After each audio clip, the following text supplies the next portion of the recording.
Wednesday. Well, tomorrow I'll be out in my car. On Wednesday, but. Oh, you can make that one. Yeah. Okay.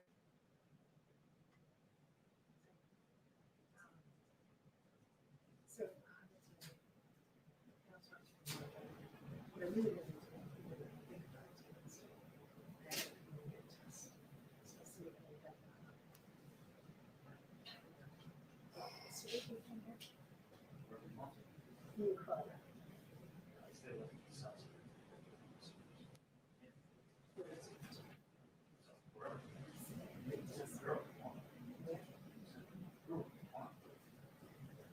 I'd rather be here.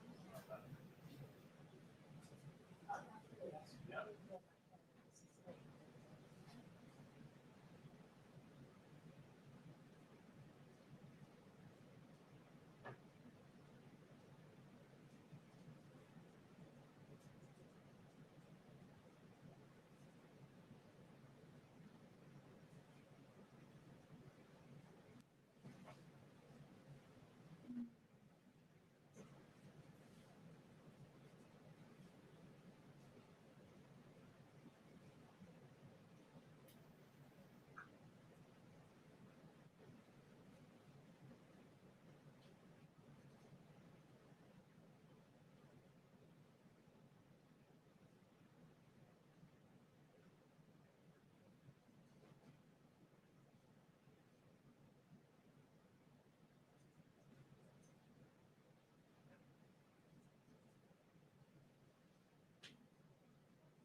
minute warning.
Thank you very much. I'd like to begin by saying we've just closed out another month of stock market. We're the best stock market Dow in 36 years. That's very impressive. So people are very happy with their 401ks and with the stocks that they have, and that's a tremendous achievement. Best in 36 years. Let me begin with a brief update on the China virus. Over the last month, our new cases in the United States have declined by 38%. Last week, we announced a breakthrough in testing that will allow us to have over 150 million rapid point-of-care tests. These tests return the results in less than 15 minutes, and many will be deployed to nursing homes. We're focusing very strongly on nursing homes, assisted living facilities, and other locations that serve high-risk populations. So we're going to have the 15-minute and less tests, and we will have 150 million rapid point-of-care tests. That's something. This evening, I'm pleased to announce that AstraZeneca vaccine has reached phase 3 clinical trials. So that's joining another group of vaccines that are very close to the end and hopefully approval. In the United States, we're doing things that nobody thought would have been even possible. This is a process that would have taken, in some cases, years, and we did it in a matter of months. Thanks to the efforts of Operation Warp Speed, we remain on track to deliver a vaccine very rapidly in record time. I also want to provide an update on left-wing political violence that we're seeing in Democrat-run cities. Under my administration, federal law enforcement is working with state and local authorities all over the country to comb through hours of video, track down rioters, looters, and arsonists, and bring them to justice. We've just come up with a report that we've arrested a large number of people.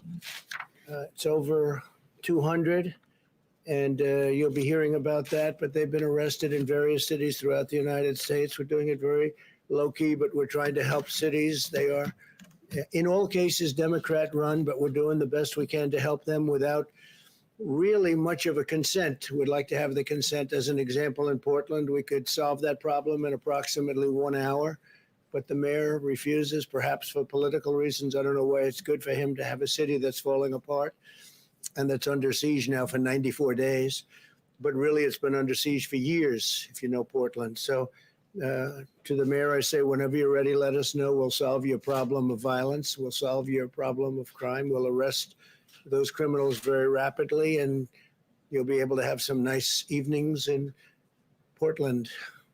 The Department of Homeland Security and the Department of Justice are announcing a joint operations center to investigate the violent left-wing civil unrest. And again, in Portland alone, the federal government has already taken care of and arrested 100 rioters. Just in that one city, the wave of violence and destruction that we've seen in recent weeks and months has occurred in cities exclusively controlled and dominated by the Joe Biden party. If you take a look, the top 10 in the country are Democrats. It's Democrat-run cities, and it's a shame, and it can be solved so easy. It can be solved very easily. The violence is fueled by dangerous rhetoric from far-left politicians that demonize our nation and demonize our police. We have to allow our police to do what they're very good at doing. We've taken that power away. They're afraid to lose their pension, their job, their everything. They're afraid to be destroyed. You saw this when left-wing extremists attacked law-abiding citizens attending the Republican National Convention at the White House, including Senator Rand Paul and his wonderful wife, Kelly. What they went through, but other people went through it too. And that was done very systematically. That was done on purpose. They knew we were having the convention, and they wanted to do everything they could to disrupt it. And the good news is the public is very wise to it. They see what's happening, and they're wise to it. And I think they are probably acting accordingly. Left-wing rioters are repeating the same false narrative about America that you hear about. You hear this from people, what they're saying, how they're saying it, the violence. It's terrible. And again, it's Democrat politicians. I don't know that they're spurring it on or they're afraid to stop it. But in any event, we're there to help. We're there to get things under control. What they did on Thursday night at the White House, just outside of the White House, to people that came from all over the world is a disgrace. It's a disgrace. And frankly, the mayor, Democrat Mayor Bowser, should have done a better job. She did a very poor job. But at the same time, we had the police were very brave. They helped Rand. I guess it started off with 2, and they took a beating. If you can believe this, they really took some heavy hits. 1 went down, but got right up. And 2 others joined them, and they were able to get Rand and Kelly through.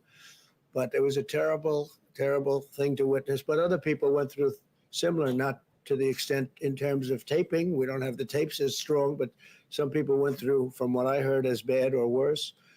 The violent rioters share Biden's same talking points, and they share his same agenda for our nation. And even his strange speech today that he made in Pittsburgh, he didn't mention the fact, and he didn't mention the far left. He didn't mention the far left, or for what I saw, I don't believe he mentioned the word Antifa. Antifa is a criminal organization, and he didn't mention Antifa thugs, but mostly seemed to blame the police and law enforcement. He went on point after point after point.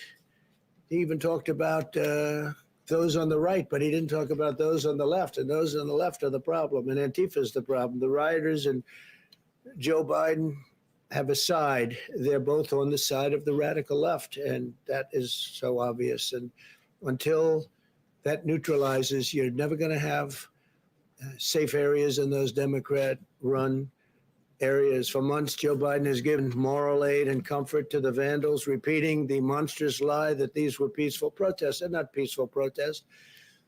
That's anarchy. You look at the agitators, you look at the looters, you look at the rioters. That's not a peaceful protest. They keep using the term. It's so nice, peaceful protest. And behind the reporter, the cities are burning. We could solve it very quickly if they ask us to come in, like we did in Minneapolis and like we just did in Wisconsin, where I'll be going tomorrow. And at least the governor asked me if I could, I said, you got to get the National Guard. And he finally agreed to even a small number, but they were able to take care of things. And that was about 6 days ago. And ever since, it's been very good. 13 members of Biden's campaign staff donated to bail and rioters. They're getting him out of jail, looters. They got him out of jail. And his running mate, Kamala, urged their supporters to do the same thing. It's outrageous that they're now seeking to shift the blame for the mayhem. And they really want to put it on the backs of the police. I see it. The police there's just a war on law enforcement in this country, and without law enforcement, we wouldn't have a country. We have very talented people. They're not allowed to do their job. If you give the radical left power, what you're seeing in the Democrat-run cities will be brought to every city in this country. If they have that power, every city in this country could be potentially another Portland or another Chicago where they've had such problems. To defeat them, we must jail lawbreakers, and we must defeat their hateful ideology about this country, about America. We must teach our children that America is an exceptional, free, and just nation worth defending, preserving, and protecting. And that's what we want to do. They want to destroy our country. They're going to destroy our suburbs. But I think I've gone a long way from allowing that to happen. The suburbs are protected, especially with the rule changes that I made. I took them out of the Obama administration. They were going to be made much worse. What we're witnessing today is a result of left-wing indoctrination in our nation's schools and universities. Many young Americans have been fed lies about America being a wicked nation plagued by racism. Indeed, Joe Biden and his party spent their entire convention spreading this hateful and destructive message while refusing to say one word about the violence. They didn't even discuss law enforcement, the police. Those words weren't mentioned. Two words that were taken out were the words under God, two very important words in the Pledge of Allegiance in their caucus. I guess they did it twice. They took it out of their Pledge of Allegiance. I heard it the one time and I said, that's strange. That's a big change. I figured they maybe made a mistake. Something happened. No, they didn't make a mistake. Then they did it later on. So they took the word God out of the Pledge of Allegiance. We're not taking the word God out of anything. We're not taking it out of our Pledge of Allegiance, and we're not taking the great word God out of anything. At our convention, we highlighted law enforcement heroes and repeatedly emphasized that violence has no place in American political discourse. The left's war on police, faith, history, and American values is tearing our country apart, which is what they want. They think it's good, but it's gotten out of control. They're unable to control this radical left crazy movement, but we can control it very quickly, very, very quickly indeed. The only path to unity is to rebuild a shared national identity focused on common American values and virtues, of which we have plenty. This includes restoring patriotic education in our nation's schools, where they're trying to change everything that we've learned. What we've learned, in fact, what most of you have learned, they want to change it. They want to change it for whatever reason. Cancel culture, whatever you want to call it. At the same time, we must strictly and fully enforce our law and have no tolerance for anarchy and no tolerance, zero, for violence. Anyone who breaks the law should be arrested, prosecuted, and punished. This includes targeting law enforcement efforts to focus on Antifa, the left-wing domestic terror organization. The mission of Antifa is to spread terror in the U.S. population with the goal of getting Americans to give up to their agenda. This is how terrorist organizations have always operated. Biden won't even say the name Antifa. I don't believe he said it today. He made a speech and he didn't mention that. He mentioned others, but he didn't mention Antifa. He mentioned law enforcement and mentioned the police, and but he didn't mention Antifa. I wonder why. And if he cannot name the problem, there's no way that he'll solve the problem. You don't name it, you don't solve it. In fact, Biden would give Antifa exactly what it wants, the far left policy agenda it's asking for. And if that happened, we don't have much of a country left. If you give violent extremists what they want, the violence doesn't go away. They gain new power to spread the terror nationwide. Most of our nation is extremely safe, by the way. You know, you only see the bad. You see Portland and Chicago, and you see what's happened in New York just in a very short period of time. It's horrible what's happened in New York. I love New York. I come from New York. And when I see 4 years ago, I left, and I could see that it was problems under this mayor. He's a terrible mayor, one of the worst. I can't say the worst. I mean, I've witnessed Portland. Hard to top him, but he's certainly one of the worst. And when I look at what's happening in New York and I look at what's happening in the city, and so quickly, it happened so quickly, it's a shame. Biden's strategy is to surrender to the left-wing mob, which is exactly what he's doing. I don't think he even knows what he's doing, and give them control over every lever of power in the United States government. But when you surrender to the mob, you don't get freedom, you get fascism. That's what happens in all cases. You take a look at Venezuela, look what's gone on there and other places. Biden is using mafia talking points. The mob will leave you alone if you give them what you want. That's what it is. The mob will leave you alone, give them what you want, but it doesn't work that way, because once you give them, they keep taking.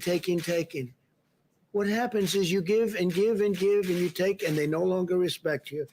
And that's what's happened with the Democrats, because I actually think they've lost control of these radical left maniacs. I think they've lost control because I don't think they feel that's helping them when New York and Chicago and Portland and you look at Oakland and you look at Baltimore and you look at so many different places and what's going on there. The top 10 are all run by Democrats, and you can go a lot further down the list than 10.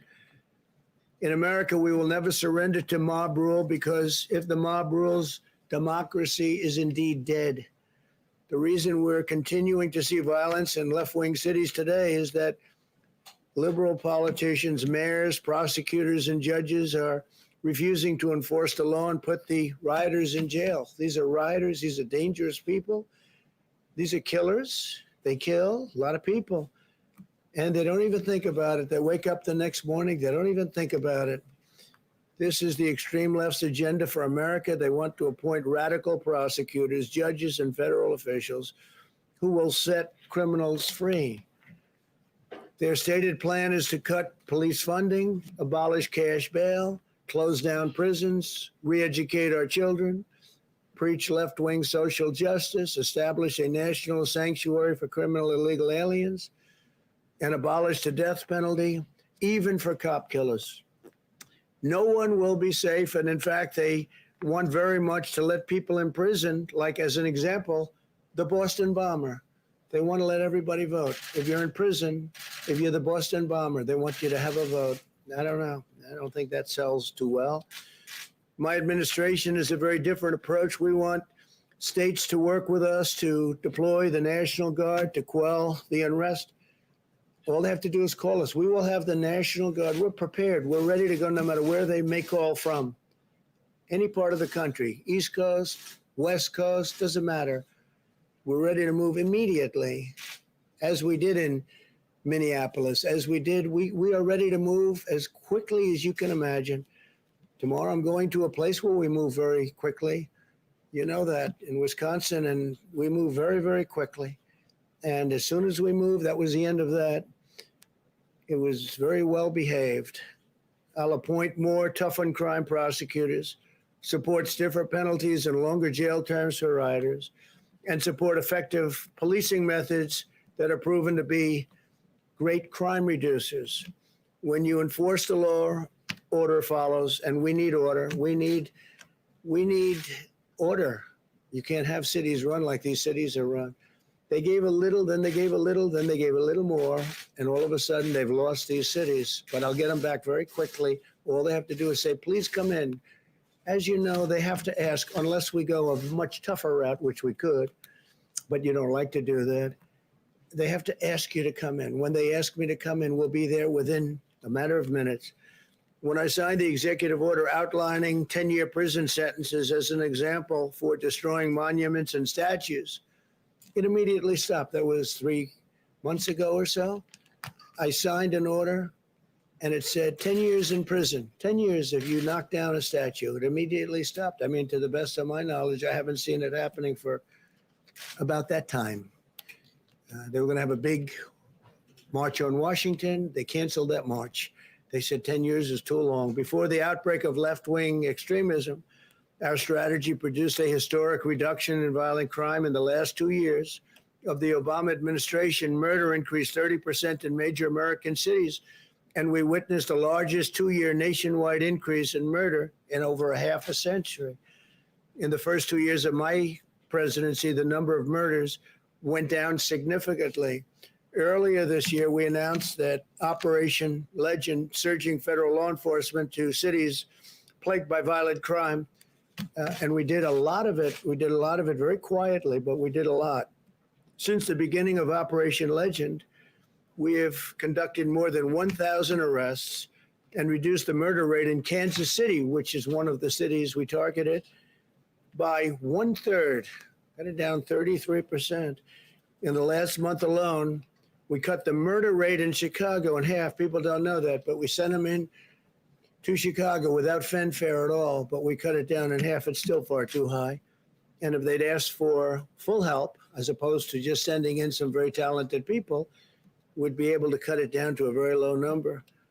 While I am president, we will defend the rights of law-abiding citizens. We will honor the heroes who keep America safe, and we do. We honor our police. We honor our law enforcement. I have the privilege of having gotten, I guess, most every law enforcement group in the country that I can think of. The sheriffs in Florida, all of them.